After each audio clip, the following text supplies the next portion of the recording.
आज की एक और नई कहानी। क्या दुनिया तीसरे विश्व युद्ध की ओर दहलीज पर खड़ी है? क्या हॉर्मुज में समंदर की लहरें परमाणु विनाश का रास्ता तैयार कर रही हैं? सवाल इसलिए क्योंकि अरब सागर में अमेरिका ने वो कर दिया जिसने तेहरान से लेकर मॉस्को बीजिंग तक खलबली मचा दी है।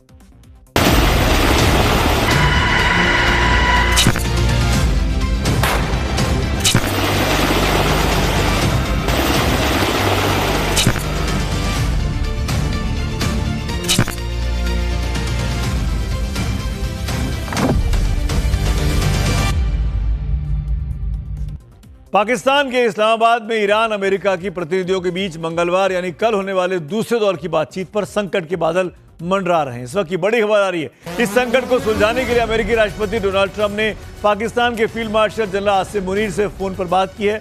बताया जा रहा है कि इस बातचीत में ट्रंप और मुनीर के बीच हॉर्मुज संकट पर लंबी चर्चा हुई। जनरल मुनीर ने फील्ड प्रेसिडेंट ट्रंप को जमीनी हकीकत से ब्रीफ किया और कहा कि ईरान के साथ किसी भी डील के लिए विश्वास जरूरी है जो नाकेबंदी के रहते मुमकिन नहीं है। ट्रंप ने इन चिंताओं पर विचार करने का आश्वासन दिया है। दरअसल अमेरिका ने ईरान के पास समंदर में नाकेबंदी कर रखी है। इससे नाराज होकर ईरान ने शनिवार को हॉर्मुज को दोबारा बंद कर दिया था। इस बीच उत्तरी अरब सागर में ईरानी जहाज टुस्का को अमेरिकी सेना ने अपने कब्जे में ले लिया है, जिसकी वजह से ईरान का गुस्सा अब 7वें आसमान पर है।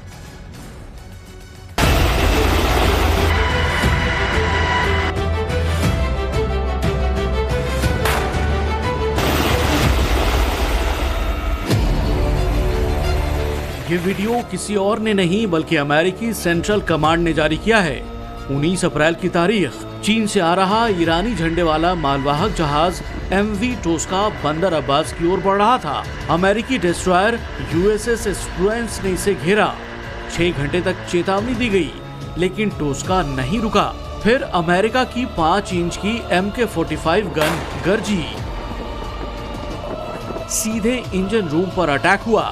इसके बाद मरीन एक्सपीडिशनरी यूनिट के जांबाज हेलीकॉप्टर से कूदे और जहाज को बंधक बना लिया। इसके फौरन बाद डोनाल्ड ट्रंप ने सोशल मीडिया पर लिखा, जहाज हमारे कब्जे में है। अमेरिका की इस हिमाकत पर ईरान आग बबूला है। ईरानी संसद के अध्यक्ष मोहम्मद बाकिर गालिबाफ ने मौत को गले लगाने की सौगंध खा ली है। पाकिस्तान में होने वाली दूसरे दौर की बातचीत अब खटाई में है। ईरान का सीधा आरोप है कि अमेरिका ने सीजफायर तोड़कर शांति की पीठ में छुरा घोंपा है। इतना ही नहीं, ईरान के जनरल ने साफ कर दिया कि अगर जंग दोबारा शुरू हुई तो ये वर्ल्ड वॉर में बदल जाएगी। अब समझिए हॉर्मुज में जंग की आग विश्व युद्ध की ओर आखिर क्यों बढ़ती दिख रही है। रूस के विदेश मंत्री सर्गेई लावरोव से अरब देशों ने ईरान को रोकने की अपील की तो लावरोव ने फौरन आईना दिखा दिया। जाहिर है हॉर्मुज में समंदर की लहरें शांत हैं, उबल रही हैं। अमेरिका पीछे हटने को तैयार नहीं और ईरान झुकने को राजी नहीं। सवाल है कि पाकिस्तान में बातचीत होगी या समंदर से महाविनाश शुरू होगा। इस वक्त एक और बड़ी खबर आ रही है। बड़ी खबर है, चीन ने ईरानी झंडे वाले जहाज को रोके जाने और उसे अमेरिकी कब्जे में लेने पर चिंता जताई है। चीन का रिएक्शन आया है। रॉयटर्स के मुताबिक चीन ने कहा कि सभी पक्षों को जिम्मेदारी से सीज फायर का पालन करना चाहिए। चीन के विदेश मंत्रालय के प्रवक्ता गुआओ जियाकुन ने कहा कि हॉर्मुज की स्थिति बेहद नाजुक है, सभी पक्ष तनाव बढ़ाने से बचें। वहीं चीन के राष्ट्रपति शी जिनपिंग ने सऊदी अरब के क्राउन प्रिंस मोहम्मद बिन सलमान से फोन पर बात भी की है और इलाके में तनाव कम करने के लिए स्टेट ऑफ हॉर्मुज में जहाजों की सामान्य आवाजाही बनाए रखने की अपील की है। जिस जहाज पर अमेरिका ने हमला किया वो चीन से ईरान लौट रहा था, इस बात को मत भूलिएगा। एक और बड़ी खबर इस लड़ाई से जुड़ी हुई आपको दे दें। ईरान ने अब तक ये तय नहीं किया कि वो अमेरिका के साथ होने वाली दूसरे दौर की बातचीत में हिस्सा लेगा या नहीं लेगा।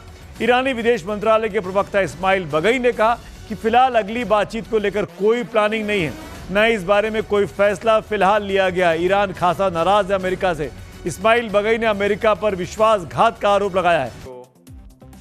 ईरान अमेरिका पर लगातार विश्वासघात का आरोप लगा रहा है, तो इसकी वजह भी है कि कल्पना कीजिए एक देश का विदेश मंत्री और संसद का स्पीकर, जो कि 2 सबसे बड़े पॉलिटिकल चेहरे हैं, अपने देश के 71 लोगों की टीम के साथ एक सो कॉल्ड न्यूट्रल देश में शांति प्रस्ताव पर बातचीत करने जाए। वो हवाई जहाज से जाते हैं, लेकिन लौटते वक्त हवाई जहाज का इस्तेमाल नहीं करते हैं। वो बस और ट्रेन का रास्ता चुनते हैं। ये किसी जासूसी फिल्म की स्क्रिप्ट नहीं है, बल्कि ये सब कुछ हुआ इस्लामाबाद के पहले दौर की बातचीत के बाद, जिसने पूरी दुनिया को सन्न कर दिया है। ईरान के नेता वापस ट्रेन से लौटे, क्यों? देखिए इसमें।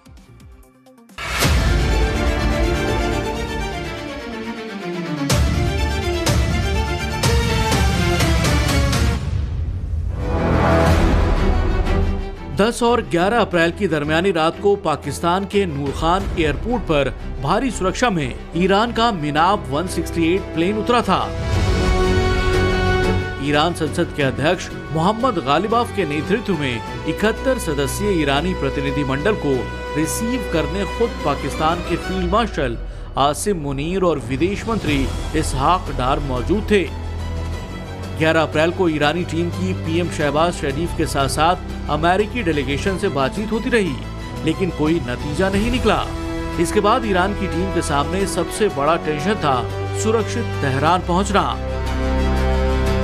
क्योंकि तेहरान यूनिवर्सिटी के प्रोफेसर मोहम्मद मरांडी ने बड़े राज का पर्दाफाश किया। मरांडी खुद उस डेलीगेशन का हिस्सा थे जो इस्लामाबाद गया था।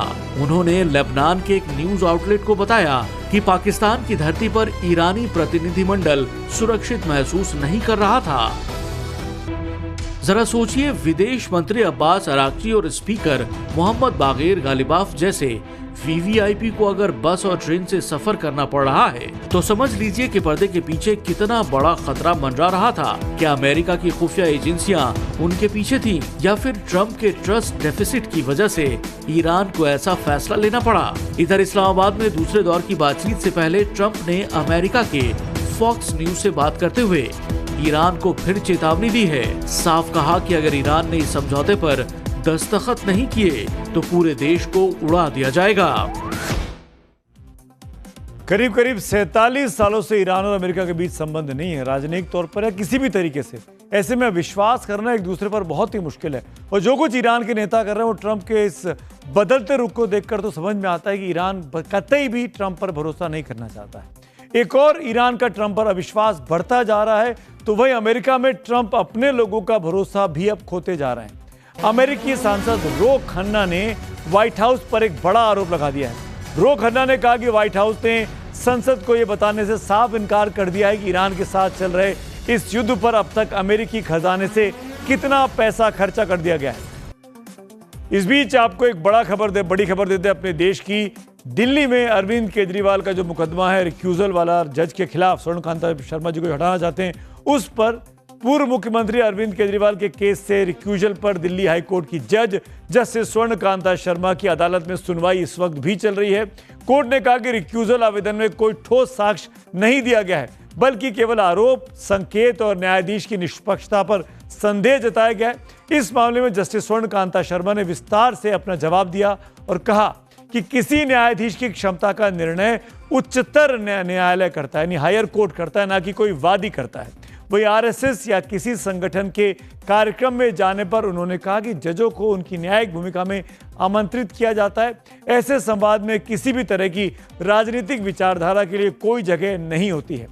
जबकि अपने बच्चों के केंद्रीय सरकारी पैनल काउंसिल में होने के अरविंद केजरीवाल के आरोप पर जस्टिस स्वर्णकांता शर्मा का जवाब था कि आरोप सिर्फ केजरीवाल ने ही लगाए हैं। साथ ही उन्होंने यह भी इशारा किया कि कई मामलों को जानबूझकर उनके परिवारों को सौंपा गया, लेकिन सीबीआई ने स्पष्ट किया कि केजरीवाल द्वारा बताए गए आंकड़े, जिनके उनके कहने पर सोशल मीडिया पर फैलाया गया, सही नहीं है।